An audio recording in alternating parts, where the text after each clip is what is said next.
Psychogenic Fugue. The mind tricks itself. You can either take on another identity or you do what you have to do to hide those things from yourself. It's been a pleasure talking to you.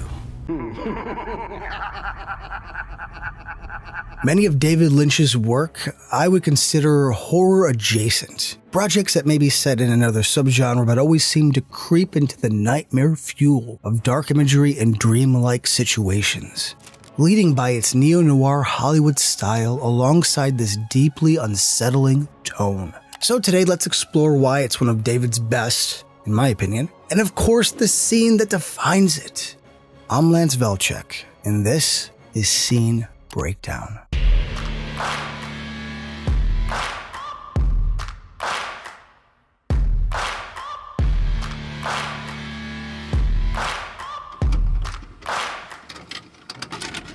What I love about Lynch is his complete lack of shits to give. In an era where we overanalyze movies to spin our own ideas onto what these were really about. I mean, think about this, and I'm not making this up. Jaws may be a metaphor for Vietnam. No Country for Old Men is about retirement. And the Star Wars prequels are somehow good? Which, let's be honest, is just folks looking for more meaning than was actually ever applied. I've lived too long. But you know what? Lynch has been out there making puzzles and locked boxes without keys and not giving a damn forever. Eraserhead is my most spiritual film. Elaborate on that. No. One of the few filmmakers who has never had a big interest in the details of typical story logic. What I've always respected is his innate talent to tell the tale like it unfolds in the unawakened imagination. Lost Highway is split into two parts that eventually intersect. We have Bill Pullman as a saxophone god, Fred Madison, and his quiet and sexually frustrated wife, Renee, the beautiful and talented Patricia Arquette. Of course, not much is said, but Fred's inability to either connect or please his wife, in his eyes, starts to manifest in paranoia. Add on to this a stalker who's videotaping their lives and sending them proof. Fred eventually loses it, dismembers Renee, and is put on death row. Need anything, just ask the concierge. Fred somehow then becomes a young mechanic who becomes infatuated with a gangster's mistress, Alice, again, Arquette, and we get a neo-noir 90s sexual thriller told through the surrealist stylings of a Mr. David Lynch. All set to one of the best soundtracks. I mean, we got Rammstein, Trent Reznor, Marilyn Manson, Smashing Pumpkins, David Bowie, Lou Reed, all in one movie, dude, one disc. And also, a special shout out to Lou's cover of This Magic Moment by the Drifters. It's dark and eerie, yet hopeful. One of the best covers and completely takes the song in a unique direction. But how Lynch incorporates it is masterful as well. The first time we meet Alice, it's this beautiful slow motion shot with this bit of light flutter. Teddy is head over heels, Arquette is stunning, and the song just leads the emotions. It's flawless. And a quick side note, casting-wise, this just needs to be mentioned because it's a great hodgepodge of anyone and everyone in this strange little movie. Outside of the perfect casting leads of Arquette and Pullman, we get Robert Loggia, Gary Busey, Richard Pryor, Henry Rollins, Michael Massey, Robert Blake, Giovanni Ribisi, Marilyn Manson, and of course, the always fantastic Jack Nance. All giving Lost Highway a certain odd Hollywood presence that fits perfectly into its bizarre and ominous atmosphere. Though there is one scene, not as iconic as the one that defines it, and spoilers, it's with Robert Blake. But as dark and surreal as this gets, Lost Highway is pretty f***ing funny. And if not for the haunting exchange between the mystery man and Fred Madison, I could have easily chosen this. Tailgating scene is just perfect. So on the way back from a diagnostic drive, Laurent gets tailgated. And well, yes, this scene is meant to show how trigger-happy and anger-prone Mr. Laurent is. You know, setting up the deadly game of Teddy sleeping with his mistress. But man, do I feel seen.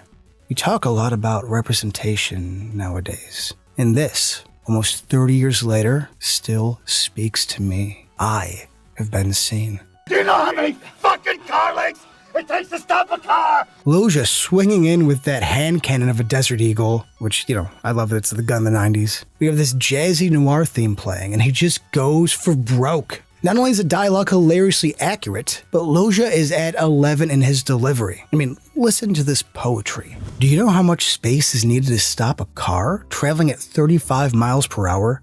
6 car lengths. 6 f***ing car lengths. That's 106 f***ing feet, mister. If I had to stop suddenly, you would have hit me. And I want you to get a f***ing driver's manual, and I want you to study that motherfucker. I want you to obey the goddamn rules of the road. 50,000 people were killed on highways last year because of fucking assholes like you. That's 106 fucking feet, mister! If I had to stop suddenly, you would have hit me! Laurent is out here saving lives. I mean, honestly, Loja may just steal this entire movie. He plays Laurent with a precise level of danger, sleaziness, and humor. I forgot how funny he was. You're doing okay. You sure you're okay? Just wanted to jump on and tell you that I'm really glad you're doing okay. Which lends into the replay of the scene that defines this movie. One that's iconic and tonally why Lost Highway works so well. The meeting of the mystery man. Before we continue with our video, here's a reminder to click the Store tab on any of our Joblo channels and browse our collection of the latest and freshest designs in our merch store. Go get you some. A man in black wanders the party thrown by Andy, who, if we're being honest, is absolutely sleeping with Fred's wife, Renee. No man would hold another man's woman like that if he didn't know he had already won. And it's essentially setting up the final straw for Fred. He's losing his wife if she's not already gone. Can't hold it together, and the insecurities are eating him up inside. I mean, look how awkward he is trying to light up a smoke. That's the body language of a man who's finally, in real time, realized he's lost his love. But who comes to greet him? Well, probably the physical manifestation of said feelings. With white makeup smeared all over his face, eyes like a shark's, brows shaved off, and a voice that sounds patiently fierce. We've met before, haven't we? Fred then goes home and brutally kills his wife. And this man, this thing, knows. Not only does he not blink, but has these face twitches, like his politeness is literally killing him. He's the dam holding the rush of water back. But what got me as a kid and still does today is him explaining he's actually in Fred's home at that very moment. Because as we know, it is not his custom to go where he is not wanted. I think the mystery man represents a force of doubt, insecurity, and turmoil. He, or let's be real, it, is a disruptor of the fragile order that Fred has constructed. I mean, he says it himself. Fred prefers to remember things on his own terms, not necessarily the way they happened. This is the breaking point of reality, making the transition from a somewhat grounded story of voyeurism and doubt to a more surreal realm. As much as I personally want the mystery man to be real, at least in some sense, it's more reasonable to me that he's an idea, a manifestation. And it's here that everything changes and we get duality, doppelgangers, great sex, and one bad trip. Lost Highway is one of the ultimate up-to-interpretation movies out there. But I love the idea of the mystery man, the man in black, being the guilt, the truth, and the reality of Fred. Maybe all this is just different ways for him to deal and disassociate. And Fred is yet to accept what he's done. I mean, Teddy clearly is, I think, the masculine identity he wishes he was. And that's the beauty of it, though. I don't know and never will. The mystery man scene serves as the cornerstone of Lost Highway's surreal narrative. It's what Lynch does best. It encapsulates the essence of the dream-like psychological horror. And because Lynch spins his yarn in the realm of dream logic, Lost Highway is damn near one of his best. It's simply a dream that I think is my life every time. But I'll forget this. I always do. I always forget my dreams. There is no time. There is no death. Life is a dream. Horror fans, 11:30 p.m., April 19th, 2021. Reminiscing on Twin Peaks. Binge watching again. Something new strikes me every time, but my feelings for the show become more overwhelming. I've never felt this way about a series before. It made me feel like the ideas I was having when I was writing did have a place in the world. Remind me to tell you about all my favorite scenes and why I think it still holds up after all these years. This show was there for me when I needed it. Oh, horror fans, I almost forgot. We've got to locate a smoked cheese pig. Fascinating. Twin Peaks is one of the most beautifully obtuse dramas ever made. It's also one of those shows that tends to polarize viewers. I was actually talking to one of my close friends about it, and she said, "You know me, should I watch Twin Peaks?" Ultimately, I told her it's a show that people either love or they absolutely do not get. I think it also helps to watch it with someone who loves it, so I said we need to watch a couple of episodes together. Though, I realized the first episode alone will be the seller. In 1986, Mark Frost and David Lynch were set up with their mutual agent. Frost said the meeting was akin to Huck Finn meeting Tom Sawyer, and added that there was this familiar twinkle in Lynch's eye. I can 100% see this playing out in my head, and it's definitely on brand for Lynch. The pair wrote several unused screenplays together. Goddess, a film on Marilyn Monroe, and One Salvia Bubble, a movie that would have starred Steve Martin, before writing what would eventually be a pilot for Twin Peaks. When they finally pitched the series to ABC, Frost described Lynch as using jazzy hand movements and talking about the way the wind whispered in the pine forest in the town. Well, that sounds a lot like Coop if you're asking me. I also realized it's always hard for me to describe what Twin Peaks really is, as there are two types of responses you can get from people who watch it. There are also two different ways to watch it depending on if you want to feel your feelings or if you want to get into the mythology. It's like a soap opera for outsiders who appreciate good cinematography. But let's expand on that thought for a moment. I've seen a few or more soap operas in my time on this earth. Hell, I was named after a character in one of them. Soap operas were likely a staple in your home as a kid. I'm sure you could name one off the top of your head if prompted. As I resonate more with the soap operas of the 80s, there's a special place in my heart for Passions, which was one of the most fantastical of them all. I used to watch it with one of my friends who ranted and raved about it to me. All I know is that one day it seemed like we were watching a typical soap, and then somewhere it spiraled into witches with dolls that had been brought back to life. But wait, when was the last time I saw something this weird and random? It was Twin Peaks. Passions came out in 1999 and owes much of its success to what Twin Peaks did at the beginning of the decade. Circling back, Twin Peaks uses a lot of soap elements when it comes to its writing and character development. This can be directly contributed to Mark Frost, who is an executive story editor and writer for Hill Street Blues. The show even has its own soap within a soap called Invitation to Love. While I think that Frost and Lynch are kind of poking fun at soaps, they're also paying respect. Playing the soap angle with Frost's help, Lynch wanted to dive back into his fascination with Americana and what lurks beneath the belly of picturesque small towns. The biggest piece of inspiration came from the case of Hazel Drew's unsolved murder, which had transpired in Sand Lake, New York, near where Frost had spent summers as a kid. Frost shared the story of Hazel, who was found on the shore of Teal Pond. The story always told to him as sort of a ghost story from Frost's grandmother, who used it as a don't go in the woods sort of scare tactic. Of course, Frost wound up being fascinated with the story. A beautiful girl winds up dead on the edge of the water, she mingled with folks of all social standing, there were multiple suspects, and the crime is still unsolved to this day. Lynch's own film Blue Velvet, as well as a film titled Peyton Place, also served as an inspiration. Peyton Place had Russ Tamblyn in it. And Tamblyn starred with Richard Beymer in West Side Story, which was also an influence for Lynch. 6 Degrees of David Lynch is fun.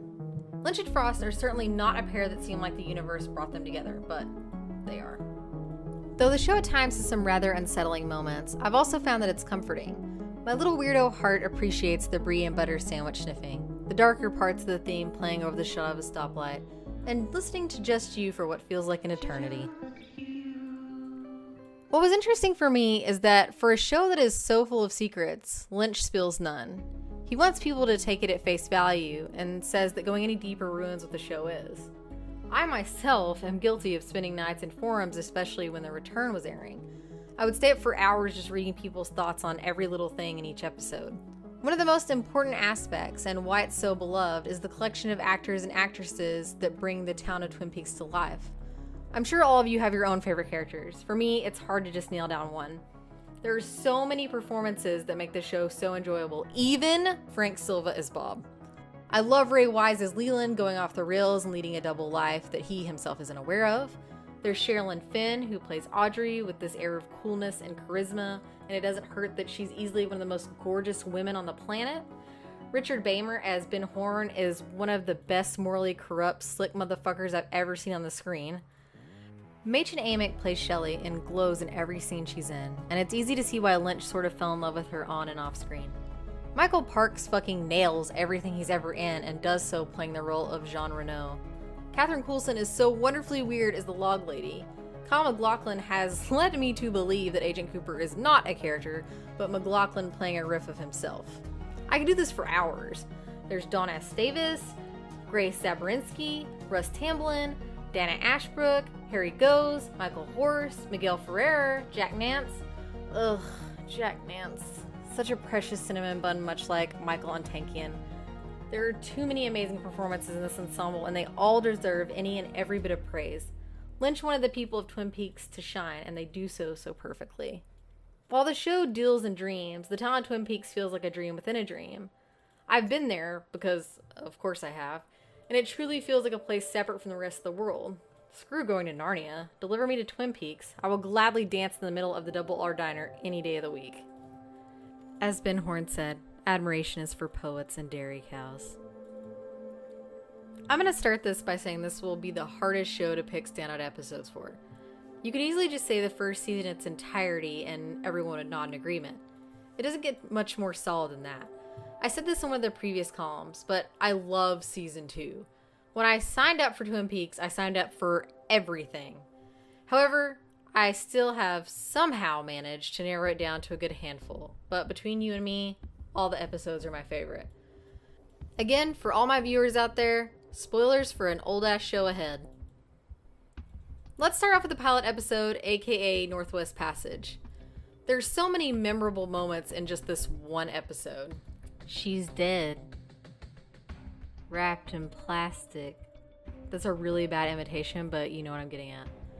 Then things just catapulted from there. The beach scene is forever sketched in the memories of those who saw it. The body wrapped in plastic is turned over, and when Sheriff Truman and Doc Hayward see that it's Laura Palmer, they're both in total disbelief. Even though you're not aware of the character, you feel her importance in those reactions. Her face is still, blue, and somehow peaceful. This coupled with Laura's mom, Sarah, yelling for her at their home, racing up the stairs. Another image that has stuck with me after all these years. As the episode goes on, we meet each of the major characters in our cast and how they are affected by Laura's death. We are also gifted with James's facial expressions and Blue Seal preview. Saying that, when we see Donna, Audrey, and James in the classroom, notice how no one else seems to be affected. It's almost like they're emotionless, frozen as if nothing significant has happened. Then there's the introduction of Agent Dale Cooper, who is seen driving his car speaking to a Diane through his recorder. We immediately become enamored with his views on, well, everything. I'm in love with the kinship between Truman and Cooper, as well as the rest of the officers at the Twin Peaks station. There's also a scene between the two when they're inspecting Laura's body, looking for the letter under the fingernail, and the light flickers on and off. This was not a purposeful atmospheric move for Lynch. The lights were actually shitting the bed, so the responses you see in that scene are genuine. We meet Audrey, who is mischief incarnate. The moment when she goes in and tells the Norwegian group the news of Laura just to fuck over her dad is magnificent. Mwah. We get set up with the strife of each of the characters, and it doesn't feel forced in the least. Episode 2, titled Zen, or The Skill to Catch a Killer, is possibly my favorite. Why, you might ask? Jerry Horn and the Brie and Butter Baguettes. Who starts off any episode like this? It's fucking amazing. Nothing makes me giggle like Jerry and Ben fawning over a basic-ass sandwich. Well, it's not basic to them, but you know what I mean. Then there's Dale bringing everyone outside to learn about his love of Tibet and how it's intertwined in his life, along with the deductive technique he learned from them involving mind-body coordination, operating hand-in-hand with the deepest level of intuition. And he gets hit in the head with a rock, and Hawk wearing those oven mitts. What's great about the latter is that Michael Horse, who plays Hawk, questioned why he would be wearing the mitts, to which Lynch said he just thought it would look funny if he wore them. Next, we get to see Audrey dancing to her theme at the Double R. Isn't it too dreamy? What strikes me is that the theme isn't all that dreamy. It definitely starts that way, but like most of Badalamenti's music, there's all these jarring parts that pull you out of that dream state. We get to meet Albert Rosenstein, played by Miguel Ferrer, who is a total asshole and not at all received well by Truman. Nadine's happiness when she finally figures out how to make the drape runners completely silent. Ed, listen. Completely. Leland spinning in a circle with Laura's picture, completely losing shit alongside Sarah doing the exact same thing. Last but not least, Cooper's dream. Through the darkness of future past, the magician longs to see one chance between two worlds. Fire, walk with me. Fucking Bob, oh my god. I can't watch this and not be terrified. I've seen these cute pictures of Frank Silva and it just doesn't help. Quit ruining my life, Bob. This has got to be one of the most sinister characters of all time. Can we just play the entire sequence here? That gum you like is going to come back in style. Coop wakes up, calls Truman, and says, I know who killed Laura Palmer. Yes, it can wait till tomorrow morning. What the fuck? The end. Wait a week with that. Season 2, Episode 8, May the Giant Be With You. Season 1 left us with Coop being shot by a masked assailant as he opened his room door at the Great Northern. Season 2 opens up exactly where we left off. Coop is still lying on the floor bleeding out. Then the waiter comes up, or as he's known by the affectionate nickname Albert gave him, Senior Drool Cup, and he brings Coop a glass of warm milk. He reminds Coop to drink the milk, has him sign for the room service, and then says, I've heard about you, while giving a thumbs up. Coop asks for him to call a doc, but this falls flat. The waiter just comes in and out of the room, giving the thumbs up, then eventually just leaves. Then the giant appears to tell Coop 3 things to get him to trust what he's telling him. I will tell you 3 things. Where have you come from? The question is, where have you gone? Okay, then cut to crazy-ass Leland beautifully singing, as he does now, and Sarah and Maddie are shocked to see that Leland's hair has turned white. Leland, minutes later, appears at the Great Northern, busting at a song at Ben Horn's office. Jerry starts dancing with Leland, then suddenly Ben jumps on his desk to dance as well. Benjamin Horn is fucking terrible, but I love him. After a meeting with Maddie to give Donna Laura's sunglasses, Donna goes to visit James in jail. Donna tries to be Little Miss Badass wearing Laura's sunglasses indoors in a holding area and proceeds to dry hump the cell bars. As Donna leaves, you can almost hear James thinking in his head, mark me down as scared and horny. Lucy and Andy have to go through the backlogs of Flesh World. Then there's that wonderful and heartwarming speech that Major Briggs gives to Bobby about a vision he had. It's hard not to watch it and immediately not want to tear up. Jerry and Ben start talking about weird exotic foods again. The Haywards thought it would be a great idea to have Leland over for dinner, drinks, and entertainment. Then, to my happiness, the giant shows up again to clue Coop in on some things he forgot. He also reminds us, don't search for all the answers at once. Then at the end, we do a deep dive into the 7th circle of hell with Ronette, who had flashbacks of Laura's murder at the hands of Bob, and now I can't fucking sleep. Episode 16, Arbitrary Law. Ugh, poor Maddie got murdered for looking like Laura. This one opens with Albert telling Coop that he has found another one of Bob's signature letters under Maddie's fingernail. Albert pulls Coop aside and tells him, I don't know where this is headed. But the only one of us with the coordinates for this destination in his hardware is you. Go on whatever vision quest you require. Stand on the rim of the volcano. Stand alone your dance. Find this beast before he takes another bite. Coop, discouraged, says, God help me, I don't know where to start. To which Hawk wisely replies, you're on a path. You don't need to know where it leads. Just follow. Donna takes Coop to Miss Treeman and little David Lynch's house, but the lady that answers isn't Miss Treeman. When the lady finds out that Donna Hayward is the one at her house, then she goes to retrieve a letter to Donna from Harold. In the envelope is a page from Laura's diary. As Donna is reading the entry, she is recanting Coop's dream, but in this case, it's Laura's dream.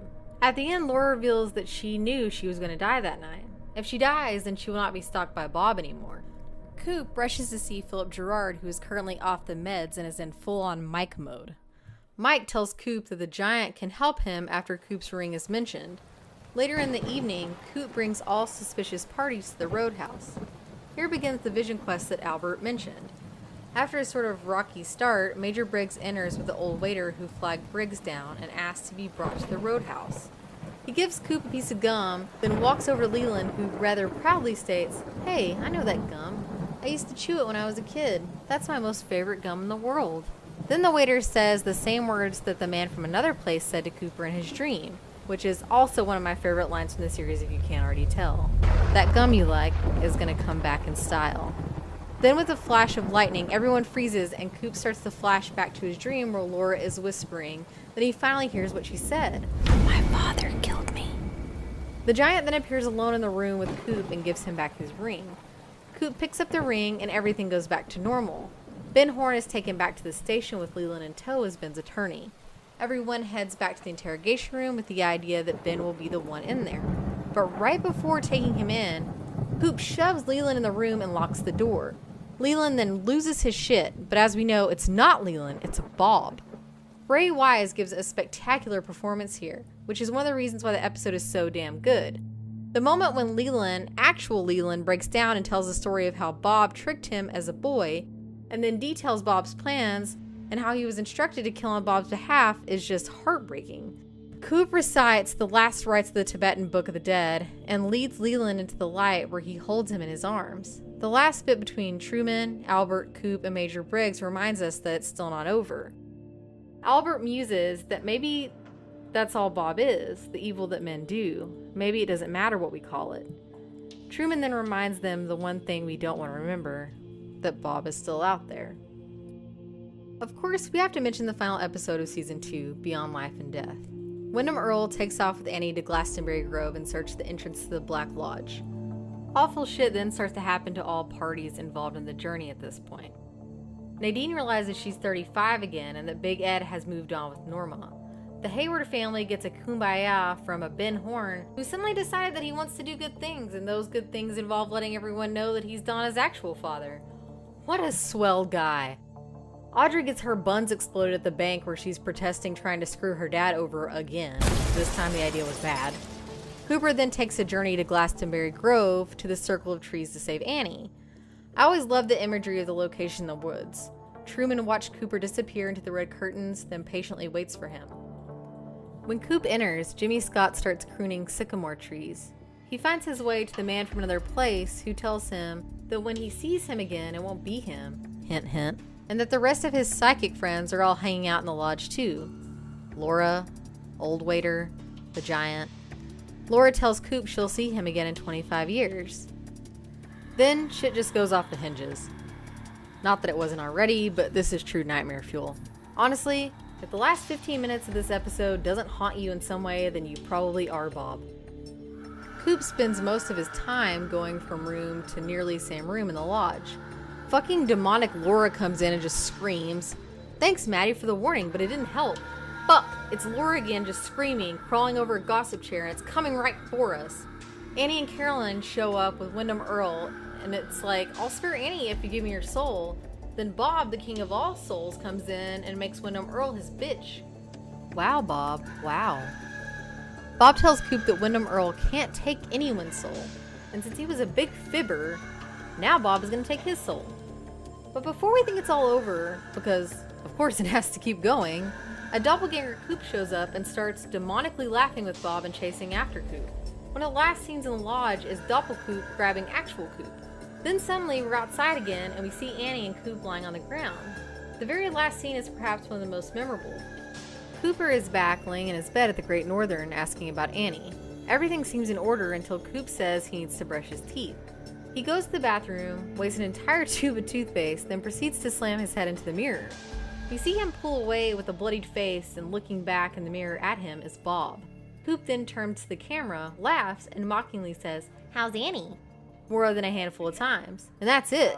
All of us are officially insane now. How's Annie? How's Annie? When was the last time you heard about a TV show like this? So how does this all end? ABC wanted Lynch and Frost to name Laura's killer, even though neither wanted that so soon. What we got was a reveal early in season 2, and then the mainstream audience sort of started to lose interest. What else is on? Yeah, let's do what else. Where's the TV guy? Lynch and Frost did not have as much control as they did in season 1, and with season 2, we had less involvement from the pair. Even though Who Killed Laura Palmer became one of the biggest questions since Who Shot JR, the creators looked at the killer as a MacGuffin, with the unique inhabitants of the town being the center of the show. Lynch never wanted to reveal Laura's killer, even though he and Frost knew all along who it was.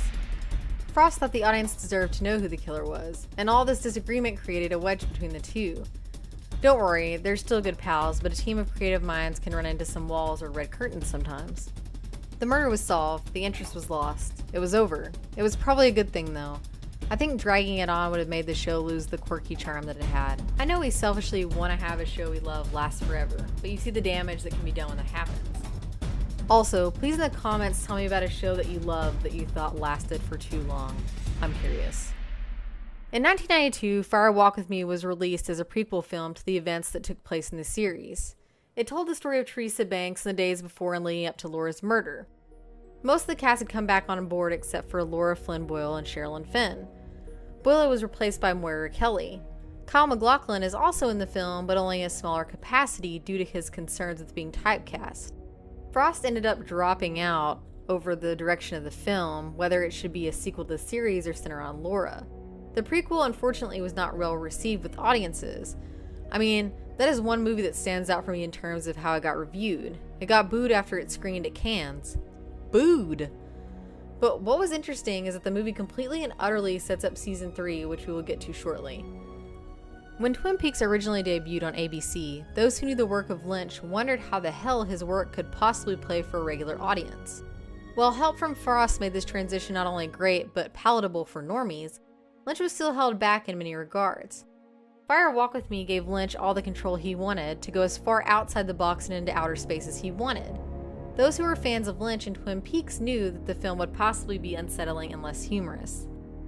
The only thing that threw things off for me was Donna being recast. While Moira Kelly cannot be expected to be an exact replica of Boyle, it just doesn't work. I wanted to see Boyle as Donna playing off of Lee's tortured Laura. Both actresses have been on screen together, but Lee playing Maddie is quite a different experience. Don't feel too bad for Fire Walk With Me though. It's actually had a reversal in reviews. Critics have viewed the film in a different light, and paired with season 3, it gives viewers a different way to look at it. Essentially, it became the key to the Twin Peaks universe. This leads me directly into season 3 of Twin Peaks, which has us back as Laura said we would be 25 years later. However, things are very, very different. Lynch and Frost had free reign with Showtime to go buck wild similar to Fire Walk With Me, except Frost got on board this time. They dropped a 400-page script to the network, and that should tell you everything you need to know. Real talk here. This season needs its own column. As I was saying before, there's so much material we could get into and theorize over. Here's the cheap and shortened summary. Coop winds up being stuck in the Black Lodge after pursuing Wyndham Earl. Bob is released into the world as Doppelganger Coop and does some really terrible shit. The happiest ending is that of Big Ed and Norma, who deserve a send-off into the sunset. What else do we randomly drop here that would start us down a rabbit hole? The fact that there is possibly 3 to 5 universes created within the series. On my last count it was 3, but there's evidence that there are 5, or at least the idea of 5.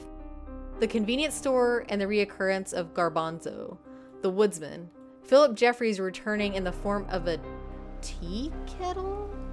The arm, the Dragon Ball-like drag out from Dougie to Coop. Hello! Janie E.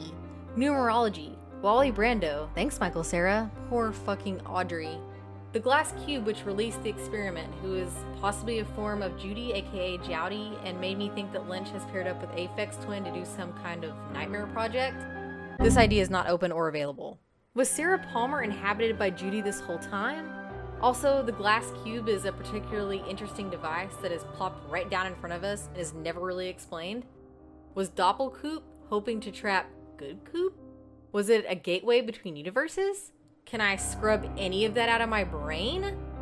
That whole scene in the movie theater, the atomic bomb is the creation of Bob? Diane fucking shows up and it's Laura Dern, and the character's personality isn't at all what I expected. Then, before it's all over, Diane and Coop bang? Oh, and there's no Harry S. Truman. There's Robert Forrester, who is cast perfectly as his brother, and seeing Forrester always warms my heart. However, it's hard to call Twin Peaks without Harry. Also, leave Tammy alone, you mouth breathers. After all this, we're left with Coop Richard and Laura Carey. They come back to Twin Peaks, only this isn't Twin Peaks, or at least not the one we recall. Laura is never freed from her own tragedy. She seems to be tasked with living it over and over again. I think with the theme of multiple universes and time travel, all of us would be hard-pressed not to try to correct any wrongdoings in our own lives. Everyone has that one moment they wish they could prevent from happening, but we can't. I wonder if we can apply this quote from Nietzsche: "To live is to suffer, to survive is to find some meaning in the suffering." Shovel your way out of the shit. So, where are we now? How do I get more Twin Peaks? Well, the most recent news is that Lynch is doing another show for Netflix, which is tentatively titled Wisteria. No one knows if this is a Twin Peaks spinoff or not, but Kyle MacLachlan and Michael Horst have tweeted about it. Ooh. Lynch is normally super secretive with his projects, so no matter what it is, I will be waiting sort of patiently. You can watch the original run of Twin Peaks on Netflix. The return is on Showtime anytime only. Boo. There were also several companion books, The Secret History of Twin Peaks and Twin Peaks: The Final Dossier, both by Mark Frost. There's also The Secret Diary of Laura Palmer, written by Lynch's daughter, Jennifer. You can also check out the autobiography of Special FBI Agent Dale Cooper from Scott Frost, brother of Mark. Twin Peaks opened the door for a ton of other little weirdo shows. They said, here's the format, let's distort it, move it backwards, and let's try to get people invested while also not scaring them enough that they want to come back. They broke the audience in a good way. It challenged and pushed the line for horror shows to come. We were all invested in Laura's life as well as the mythology. This paved the way for several other shows: X-Files, Q Major Briggs and Denise Bryson, Fix Your Hearts or Die, Gravity Falls, Desperate Housewives, Psych, Q half of the cast, Riverdale, Bates Motel, The Killing, Northern Exposure, Veronica Mars, Hannibal, Broadchurch, True Detective, Lost, and the list goes on and on. It even inspired games like Alan Wake, Link's Awakening, and Silent Hill. Hell, it inspired my life. With that said, Twin Peaks changed a lot within us on how we watch TV. Lynch and Frost left us with so many somethings to dissect for the rest of our lives. Believe me, even on my rewatch, I found new threads to go down and spend hours of my time with. Maybe I also need to find a support group. Twin Peaks didn't spare us anything and dared to do things no one else would even imagine. When I say I miss Twin Peaks, I mean it deep in my soul. So until I see you in the trees, remember the owls are not what they seem. So let's rock. What defines a horror movie? Traditionally, it's a genre meant to scare and thrill the audience by way of tension and elicit our darkest fears. The most popular of these are ones treated like an amusement park ride. You hand in your money for the price of admission and hope for nothing but the best the ride promises to offer. Slashers and jump-scare-filled films have long dominated the box office, and the very best of them have earned a well-deserved cult status. It's a genre which can be likened to a comfort food for many of us gorehounds, and recently there have been quite a resurgence to fill our bellies. But that's not all horror has to offer. The term elevated horror has been thrown around quite a bit recently, which removes the horror standard of jump scares and kills and replaces it in a more metaphorical sense to dig even deeper into our psyche and bring out our true fears. I bring this up because whenever you hear the name David Lynch, do you associate his name with horror? He has brought us classic upon classic with films like Blue Velvet, Twin Peaks, The Lost Highway, and even the underrated G-rated Disney film, The Straight Story. But when you really take a look into his more celebrated filmography like the masterpiece Mulholland Drive, it is a film which has all the qualities of elevated horror, but it gets targeted as a mystery or thriller. Probably because the Academy sneers its nose at the genre. I mean, come on. Silence of the Lambs is clearly a horror movie. But today's subject is a different beast. It's one that took a chance in the themes of Mulholland Drive and amped up the Lynchness to 11. Have you ever walked out of a film and asked the question, what the hell did I just watch? Well friends, I'm here to hopefully answer that question revisiting David Lynch's Inland Empire.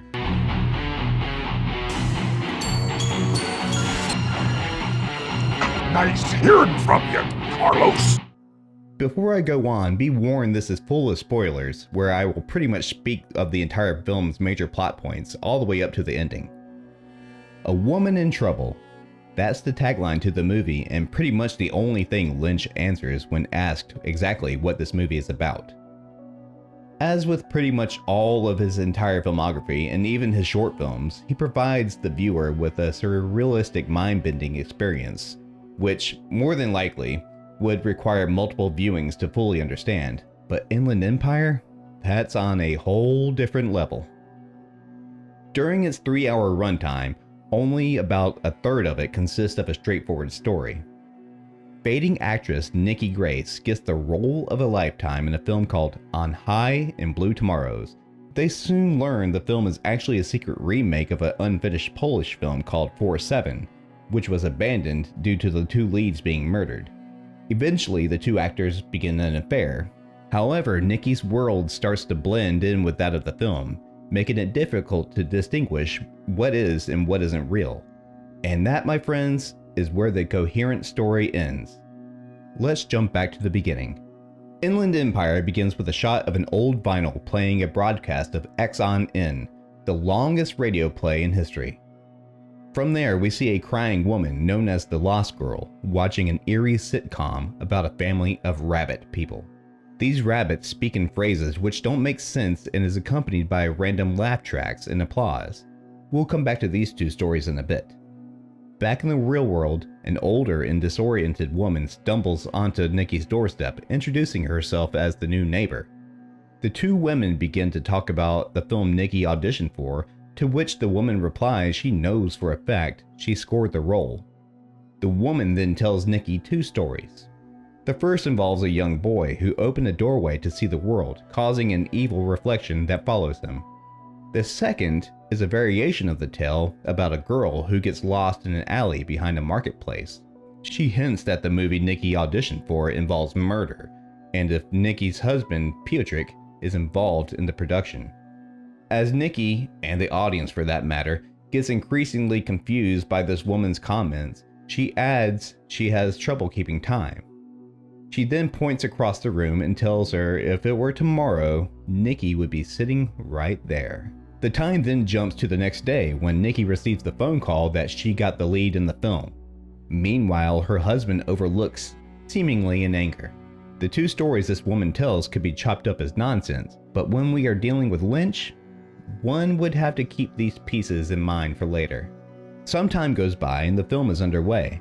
While on a talk show, Nikki learns her co-star Devin Burke is a womanizer, and the host asks playfully if the two are going to have an affair with each other. One person who doesn't take this joke lightly is Piotrek, who warns Billy there will be dire consequences to his actions if he tries anything. On the first day of the set of On High and Blue Tomorrows, during a table read, a disturbance is heard in the background of the set. Devin goes to investigate the noise, but nothing is found. It is here where the director tells the pair about the film being a remake, which in turn is based on a cursed Polish folktale. Later on, we see exactly what that disturbance was from the point of view of the intruder. The film then cuts to a frightened and distraught woman at a police station who says she was hypnotized by a man to kill somebody with a screwdriver. That's pretty much the gist of that scene, but again, we will come back to that in a bit, as it is relevant to the story. As the filming resumes, Nikki and Devin begin an actual affair and try to hide it, even by calling themselves their characters' names, Billy and Sue. Damn! This sounds like dialogue from our script. Cut it. Talk about method acting. In an alley with a bag of groceries, Nikki sees a door with Axe on N marked on it. Axe on N, the longest running radio play in history. She enters and is now in the facade of the house from the film. She sees herself going over the script with Devin and the director.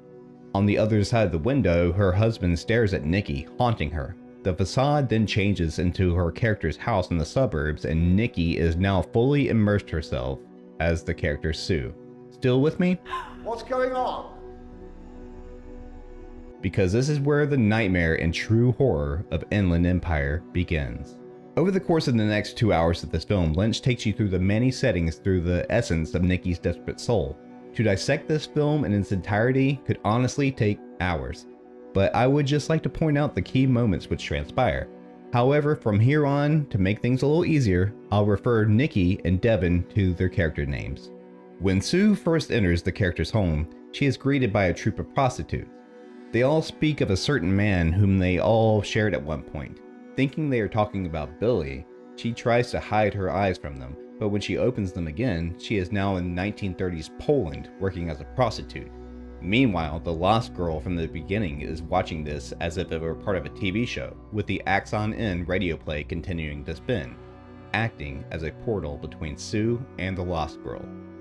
She transports back to the current time where she eventually speaks to a policeman about her troubled past and how her husband left her for a traveling circus from Poland. She's also worried about a man she refers to as the Phantom, a hypnotist from a circus who had disappeared. She leaves for Los Angeles to Billy's mansion to profess her love for him. However, his wife Doris is there, the same woman who had claimed to be hypnotized to kill somebody with a screwdriver. Now in the streets of LA, Sue meets up with the prostitutes where she mockingly admits to being one herself. She then sees Doris, now dressed as she had from the interrogation scene earlier. She escapes but ultimately gets stabbed and slowly dies on Hollywood Boulevard amongst the homeless. Suddenly, camera pulls back, revealing it to be the final scene of On High and Blue Tomorrows. Sue, now Nikki, is confused to what the hell is going on and wanders off onto the Paramount lot. However, she sees a camera is still lingering on her as if she was continuing to be cursed to living in this repeating nightmare. What's going on? In an alley, she sees the Axon Inn doorway, leading back to Sue's home where she grabs a gun. In the distance, the Phantom stalks her and approaches her as she reaches a door labeled 47. She fires at the Phantom, causing his face to morph into the most goddamn horrifying image that will stick with you. Watching this all transpire in real time, the lost girl sees Nikki enter her room. The two share a kiss and Nikki disappears. This finally frees the lost girl from the locked room she was and sees her husband, Smithy, and their son. The curse continues. Like Lost Highway and especially Mulholland Drive, Inland Empire takes a complete 180 from reality and enters a realm where everything at first glance feels like every possible bizarre idea was thrown at the wall just to see what sticks. Yes. Since this film's release in 2006, there have been countless articles, essays, and videos on people's theories on exactly what the film is. But the beauty of it is, there is no right or wrong opinion, and honestly, my thoughts vary every now and then. On one hand, you could interpret everything which occurred after the strange neighbor in the beginning all in Nikki's head. Both of the brief stories she tells are reflections of the events of the final 2 hours. Nikki places herself in the shoes of the characters in her neighbor's stories and envisions what would happen if she actually took the role. But that's too easy of a conclusion. Another is to look at the film as a metaphor on the lengths method actors will go for the sake of art. Such great lengths that they could easily be lost in the role. Not to the extent of Laura Dern's character, of course. The Lost Girl represents us, the audience, watching these actors fully transforming into their roles right before our eyes. The power of cinema is that it can take you on a journey from a world you don't feel like yourself into a better place where over the course of a couple hours you are that very character as well. It's an escapism that can have such an impact on you that it can help you rethink the way you look at the world. Finally, you can look at it just the way it is. There is indeed a curse where multiple people are reliving a nightmare over and over in different versions of themselves. The rabbits are deities who act like they are helping the Phantom but are actually trying to destroy him and rid the curse once and for all. Throughout the film, they transform into real people who give clues and guides Nikki to find the Phantom without her even knowing it. After she finally kills him, she enters the emptied room where the rabbits were, and now only instead of a laugh track, she is greeted with applause. Maybe it's all three, or maybe it's just simply about a woman in trouble. If this is indeed Lynch's final theatrical film, then I'd say he went out with his horrifying version of Sunset Boulevard. It's one that I always come back to and analyze the most. It's not a masterpiece like Mulholland Drive, but it's pretty damn close, and that's why I'm giving this film a 9 out of 10. What are your thoughts or interpretations of Inland Empire? Let us know in the comments, and we'll see you again for the next one. A one-armed man selling shoes, a lady with a log obsession, evil spirits called Bob who feed on pain and suffering, dwarves speaking backwards, you are real. Plus, a murder mystery with a killer reveal. It can only be one crazy series, can't it? That's right, my fellow wonderful gorehounds, we're taking a psychedelic trip to the fictional Washington town of Twin Peaks. The original show ran from 1990 to 1991 and followed an investigation by FBI agent Dale Cooper, played to perfection by Kyle MacLachlan, into the murder of Cheryl Lee's homecoming queen, Laura Palmer. The series didn't end there though, no sirree. Writer-director David Lynch had grander plans for the residents of Twin Peaks. In fact, it was only 1 year later, 1992, that Lynch unleashed his big screen movie based around the events leading up to the first season of the show, prequel Twin Peaks Fire Walk With Me. I mentioned some of the more, shall we say, weirder moments from Twin Peaks at the very beginning of this video, but that was really just a drop in the psychedelic ocean of David Lynch's cult classic series. Alongside the Log Ladies and Evil Spirits, the series had an intriguing murder mystery at its heart, plus other crazy moments that live long in the memory, if you're fortunate enough to be well versed in the events of Twin Peaks. So, with a cult classic TV show under his belt, was co-creator David Lynch able to successfully adapt his vision for the big screen? Well, grab that log and let's find out together here on What the Fuck Happened to Twin Peaks Fire Walk With Me. Fire walk with me. Before he co-wrote Twin Peaks, alongside Robert Engels, David Lynch had earned a reputation for portraying evil lurking behind utopian American facades. The contrasting imagery in 1986's Blue Velvet is a good example. The symbolism in the opening shot of the white picket fences with beautiful red roses, opposed to the movie's sociopathic Frank Booth. Or perhaps even the recurring motifs in Lost Highway, Mulholland Drive, and Inland Empire. Lynch using red curtains to show that people are terrified of the unseen. Twin Peaks the series also continued these themes, alongside Agent Cooper's infectious hopefulness, despite having to unearth the town's darkest secrets. This is, excuse me, a damn fine cup of coffee.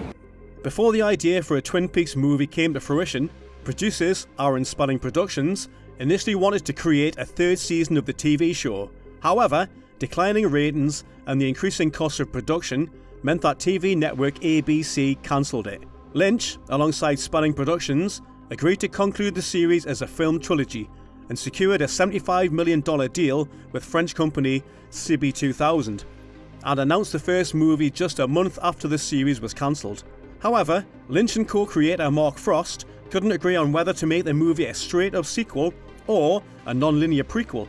So ultimately, Frost departed the project to direct 1992's erotic thriller Storyville, starring James Spader. Lynch later admitted his reasons for wanting to make a Twin Peaks film, saying in an interview that, "I couldn't get myself to leave the world of Twin Peaks. I was in love with the character of Laura Palmer and her contradictions, radiant on the surface but dying inside. I wanted to see her live, move and talk. I was in love with that world and I hadn't finished with it."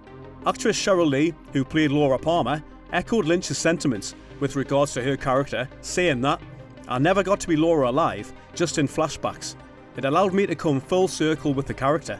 One key person, however, was not overly keen on returning to the world of Twin Peaks, Agent Cooper himself, Kyle MacLachlan, as he was worried about being typecast by taking on the role again. He also felt that the quality of the show dipped significantly in the second season.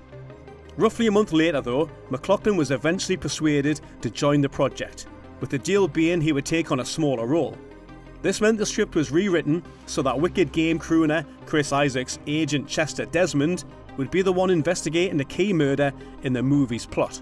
Principal photography began on the movie on September the 5th, 1991 in Snoqualmie, Washington, plus other locations in Los Angeles and Seattle. Unfortunately though, despite some of the main players returning for the film, series regulars Lara Flynn Boyle, Sherilyn Fenn and Richard Beymer all missed out due to what was described as scheduling conflicts at the time. According to an interview that Fenn did in 1995, she said that the real reason was that she was disillusioned with how season 2 turned out, but later contradicted those views in an interview from 2014, where she claimed it was a scheduling conflict with Of Mice and Men that caused her absence. Also, Beymer claimed in the 2007 interview that he didn't appear in any scene shot for the movie, despite his character, Benjamin Horne, appearing in the script. Cows eat oats and little lambs eat barley. With such an eclectic cast of characters from the TV show, it would have been nigh on impossible to shoehorn everyone in.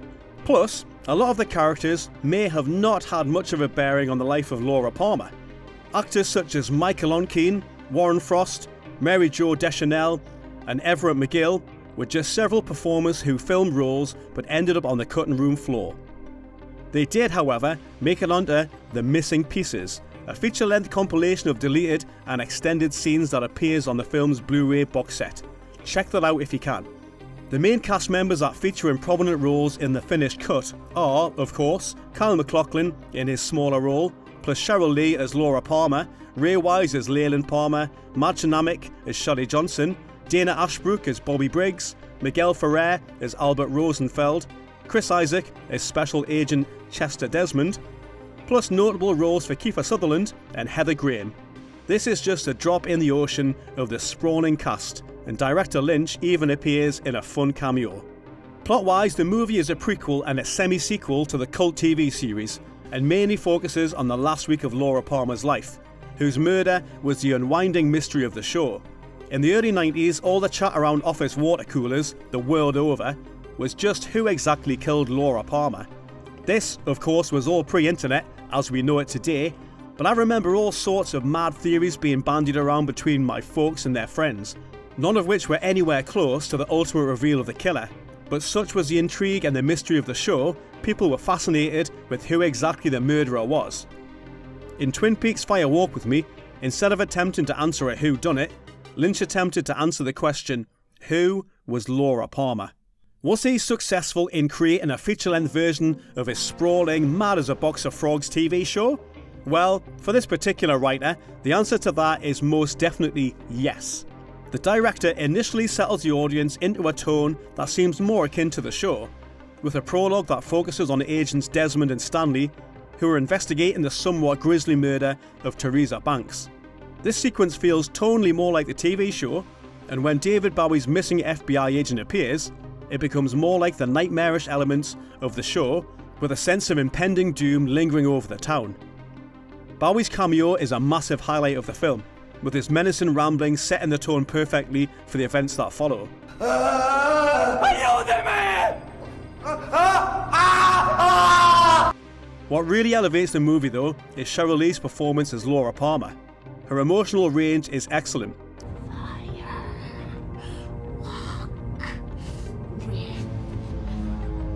And she's given ample opportunities to prove that Lynch's vision for the movie was the right call. You can really feel the pain and suffering behind her angelic eyes, and in one standout scene, we see her go from feisty and defensive when accused of cheating by her drug-dealing boyfriend Bobby, to innocent and flirty when she needs to manipulate him. It's a great performance, and her wonderfully expressive eyes illuminate the arc her character is ultimately on perfectly. I could wax lyrical about many of the outstanding performances from the stellar cast, but special mention must go to Ray Wise, who plays Laura's father Leyland. I love you. Wise definitely balances his role between being a loving and often sympathetic father with his menacing, abusive side.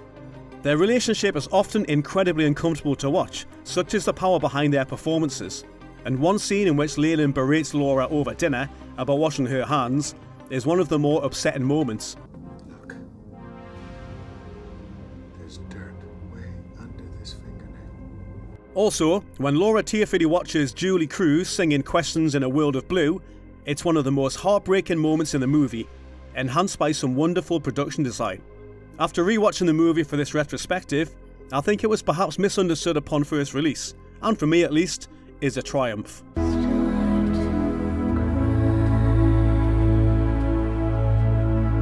Twin Peaks Fire Walk With Me was released by New Line Cinema on August 28, 1992 in 691 US theatres. The movie grossed $1.8 million over its opening weekend and went on to make $4.2 million in North America. Critically, the movie was met with a decidedly mixed response that was contrary to the TV show.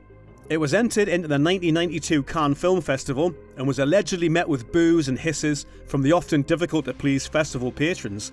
However, writer Robert Engels denies this ever happened. Initial reviews from critics were polarising to say the least. The New York Times slated the film and wrote that, Mr. Lynch's taste for brain-dead grotesque has lost its novelty. It's not the worst movie ever made, it just feels like it. However, Rolling Stone were more impressed with the film, praising it overall by saying, though the movie ups the TV ante on nudity, language and violence, Lynch's control falters. But if inspiration is lacking, talent is not. Count Lynch down, but never out. Also, later retrospective analysis of the film has led to critics such as the UK's Mark Kermode calling it a masterpiece. It's also appeared in many top 100 movies of all time lists, and The Telegraph calls the film a widely misunderstood masterpiece. So I guess it depends on your own personal point of view with regards to the merits of the film, in contrast to the cult appeal of the TV show it's spawned from. David Lynch for some folk can be an acquired taste, but for this writer at least, his work speaks about so much, and the weird and wonderful worlds he helps to create are fascinating. More importantly though, what's your take on Fire Walk With Me? Did Lynch manage to successfully answer who exactly Laura Palmer was? Or was creating a feature-length movie a step too far? You know what? Maybe that prophetic log knows. Until next time, Gorehounds, thanks for watching and leave your thoughts in the comments.